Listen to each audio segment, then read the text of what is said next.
أعوذ بالله من الشيطان الرجيم بسم الله الرحمن الرحيم سبحانك لا علم لنا إلا ما علمتنا إنك أنت العليم الحكيم ففهمنا سليمان وكلنا آتينا حكما وعلما رب اشرح لي صدري ويسر لي أمري واحلل عقدة من لساني يفقه قولي لا حول ولا قوة إلا بالله العلي العظيم سبحانك لما وحنانيك ألم لا تنسني ولا تنسني الحمد لله أفضل الحمد اللهم صل على محمد وعلى آله وسائر النبيين والصالحين وسلم اللهم وفقني واهدني وسددني واجمع لي بين الصواب والثواب وعذني من الخطأ والهرمان آمين. Assalamu alaikum wa rahmatullahi wa barakatuh, and welcome to another episode of Questions and Answers. I'm your host Amjad Muhammad, and I'll be with you for the next 35 minutes or so, dealing with your questions, your queries and your curiosities. The number to call is 01274 214299. That's 01274 214299, or email on amjad at alkhair.org, and we will be able to deal with your questions via email as well. I was told that there's been some snow flurries. Didn't notice them. I've been busy. I was here in the office till about just after 5, and then set off to go to madrasa because I've been taking oral exams. So exams started at 10 past 5. And we then took the exams till 7 o'clock. So 2 hours of exams, fun, eh? And once you start exams, obviously you've got to finish. And then I hightailed myself across from the other side of Bradford to get here in order to deliver today's program.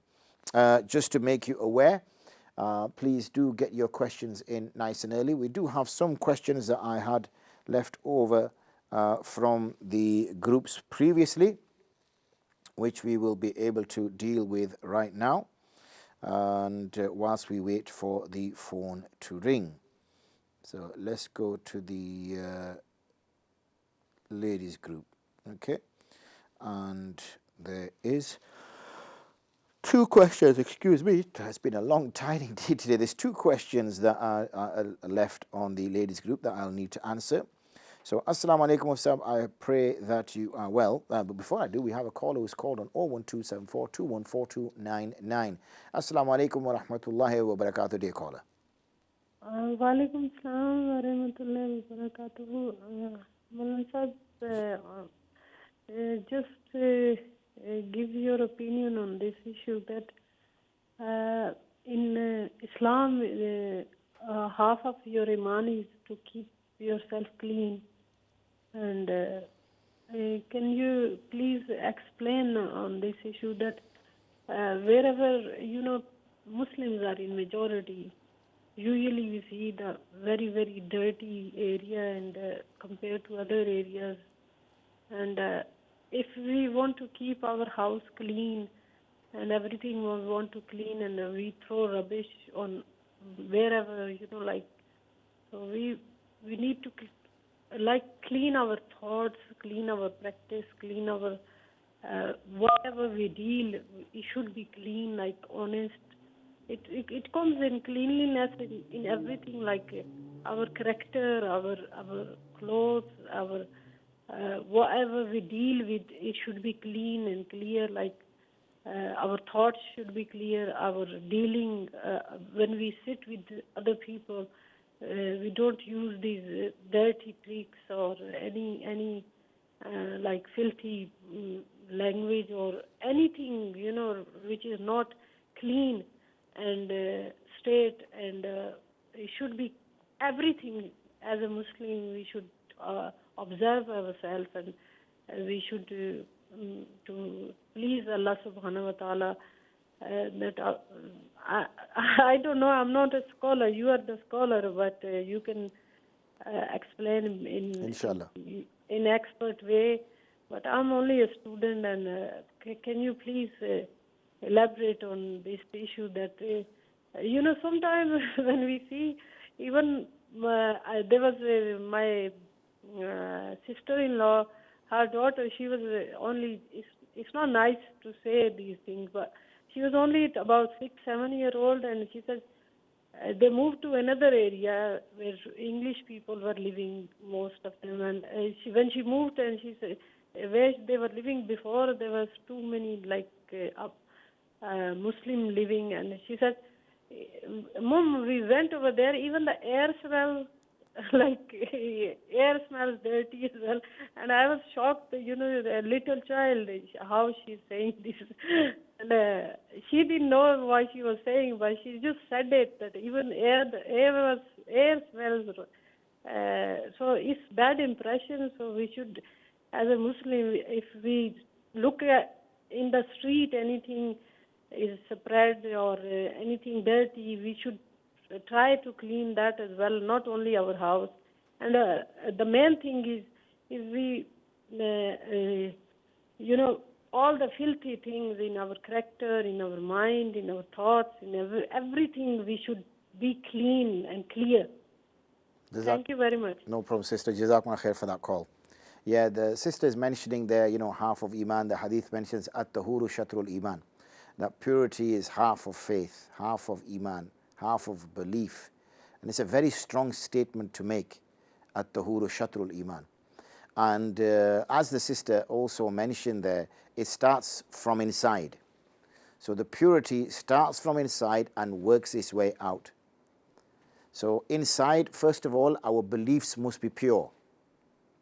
So our beliefs cannot be impure with impure beliefs. Then our thoughts should be pure. So not only our beliefs should be pure, our thoughts should be pure. So we should be having good thoughts. We should be having positive thoughts. We should be having thoughts that are, always encouraging good. That is always trying to move people in a positive, good way, not negative, not in a way to take advantage of someone, or to belittle someone, or to harm someone. Similarly, then our language must be clean. And then it moves on to our transactions, how we deal with people, our nature. And then, obviously, our body, our person, our clothes, our teeth, our hair, okay, our nails, our skin, that should be clean. Then our houses should be clean. And then our gardens should be clean. Then our streets should be clean. We should stand out as a community for people wanting to move and live next door to us. Why? Because we're very clean. We have clean habits. But unfortunately, as the sister said, and she was laughing because it's laughable. It's laughable. And you know what they say, children often speak the truth. As adults, we're careful, aren't we?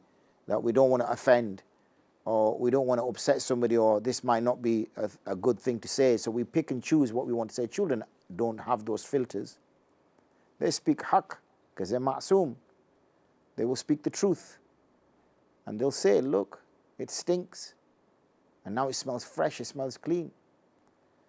And I've mentioned this time and time again, and I'll mention it again, that many non-Muslims are only a kalima away from being a perfect or good Muslim. Whereas many Muslims are far away from being good Muslims. All it takes is for them to give the shahada. Then if you look at them, their habits, their practices, their neighborliness, neighborhood watch, where people are kind of looking out for each other's property, looking out for each other to make sure that people feel safe, that no harm comes to them.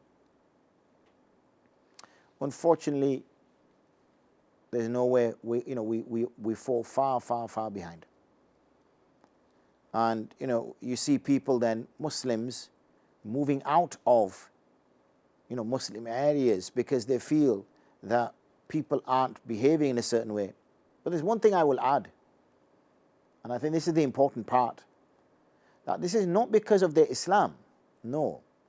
Because as the sister mentioned, and as I mentioned, Islam actually enjoins and encourages purity. But the problem is that many of us have come from very simple backgrounds. So we've come from simple villages where, that level of cleanliness didn't exist. And we've come to areas where people are relatively poor, people are relatively poorly educated. And so what you find is that that's how people live. And then when people become more affluent, people become more well-to-do, people are earning better money, they want to move out of those areas because they feel that those areas aren't representing them. They don't feel part of that community. Even though they might be the same skin color, even though they might be the same religion, they just don't feel part of that community because the way that community wishes to live is not how this person wants to live. So he moves out of that area and he goes into what could be, predominantly a white area, because their characteristics or their practices are more like this person's, because they don't cause no hassle or harm to their next door neighbors. They don't park in front of their next door neighbor's house. Okay, they don't throw rubbish out of the street. They don't use their next door neighbor's bin to put all their rubbish in. They pick their rubbish up when the bin falls over and not just ignore it and let the wind just blow the rubbish around. They care for their neighbors. They look out for their neighbors. But unfortunately, from our community, that has disappeared. It is sad. And it's, it's sad that young children, like that lady's niece, it's sad that she's pointing out the obvious. Because if a 6-year-old child can see, then why can't we see it? If it's in front of our eyes. I know we have, especially those of us who live in inner cities, have lots of takeaways where we live. And also people pass through these areas, going to work, coming back from work. So there's a lot more rubbish thrown around. And we don't live in predominantly residential areas where there aren't any takeaways, where there isn't a pathway through. And therefore we find, unfortunately, lots of rubbish. And then obviously rubbish breeds rats and mice, and they bring their own diseases. So it continues in this vicious circle. But we need to make a stand. We need to, make a change. Unless what's going to happen is all the good people, all those people who do have principles, all those people who do have good practices decide to leave. And when more and more of them leave, what's going to be left behind? Is it going to get better? No, because if all the good people leave, then it's going to get worse. So, these are things we need to consider. These are things we need to take into consideration. Cleanliness is your iman. Being clean is your iman. Iman means your belief. You need to protect your iman. You need to protect your cleanliness like you protect your iman. That's how it should be. That's how close it should be protected. So Jazakallah khair, my dear sister, for that timely reminder. I have mentioned this in the past and I do mention it again and again. I talk about dental hygiene, how ours should be the best. I talk about cleanliness, that we shouldn't smell of sweat, unless obviously we have a body odor issue. The applying of itr. We're taught by the Prophet ﷺ to apply itr. So we smell nice, we smell pleasant. To change our clothes often if they become dirty or smell. To make sure there's no najasat on our bodies or on our clothes. Look at our purities, that we take a ghusl after we are in halat janabat.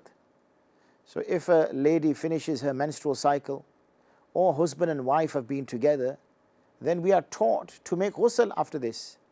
Because obviously there's going to be filth on the bodies.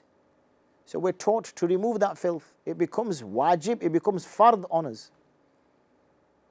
Okay, every 4 or 5 times a day, maybe not in winter, we're making ablution, wudu, we're washing our face, we're doing khilal of our beards, obviously the men are. We're washing our feet.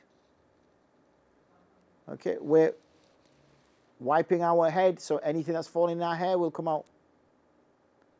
We're doing all these things constantly for the sake of cleanliness. Miswak, we're told by the Prophet ﷺ, is to regularly do miswak. We're taught after you eat to do, gargle your mouth and wash your hands. So many things. We're continuously reminded about cleanliness, cleanliness, cleanliness. We're taught that picking something up from the pathway is a part, shu'b of Iman, a branch of Iman. Forget picking something up from the pathway. We're throwing things on the pathway. We're parking on the pathway. So what is that then? If removing a harm from the pathway is a branch of faith, what about putting harm in the pathway? What is that?